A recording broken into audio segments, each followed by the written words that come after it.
ਤੇ ਹੋਰ ਹੀ ਵੱਖਰੀ ਫੀਲਿੰਗ ਹੋਈ ਆ।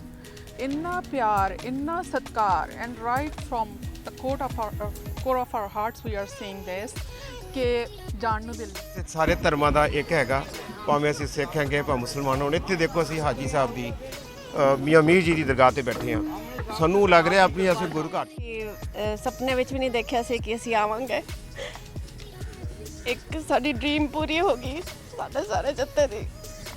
ਫਿਰ ਪਤਾ ਨਹੀਂ मौका मिले ना मिले पर ਅਸੀਂ कदे नहीं भूलांगे कि मरने से पहले कि हम जा सकेंगे एक बार इस धरती, पवित्र धरती के ऊपर, और उस परमात्मा का बहुत शुक्रगुजार हैं और अल्लाह का जो हमें यहाँ पर लेके आए। वापस नहीं जाना इधर ही ठीक है।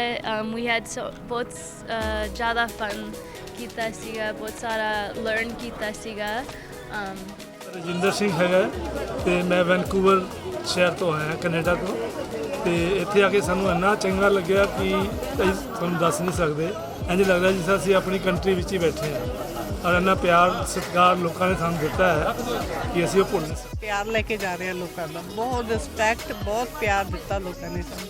ਇੰਨਾ ਚੰਗਾ ਲੱਗਿਆ। ਲੋਕੀ ਡਰਾਉਂਦੇ ਸੀ ਔਰ ਡਰ ਸਾਡਾ। ਪਹਿਲਾਂ ਤਾਂ ਬੱਚੇ ਵੀ ਕਹਿੰਦੇ ਸੀ ਮਾਂ ਤੂੰ ਪਾਕਿਸਤਾਨ ਚੱਲੀ ਆ, ਤੂੰ ਟੀਵੀ ਨਹੀਂ ਦੇਖ ਰਹੀ, ਕਿਉਂਕਿ ਜਿਹੜੇ ਪੋਲੀਟੀਕਲੀ ਡਿਵੀਜ਼ਨਸ ਆ ਉਹ ਦੂਰ ਨਹੀਂ ਹੁੰਦੀਆਂ। ਪਰ ਇੱਥੇ ਆ ਕੇ ਤਾਂ ਐਂ ਲੱਗਦਾ ਕਿ ਅਸੀਂ ਇੰਡੀਆ ਵਾਲੇ ਪੰਜਾਬ ਵਿੱਚ ਹੀ ਆਏ ਹੋਏ ਆ।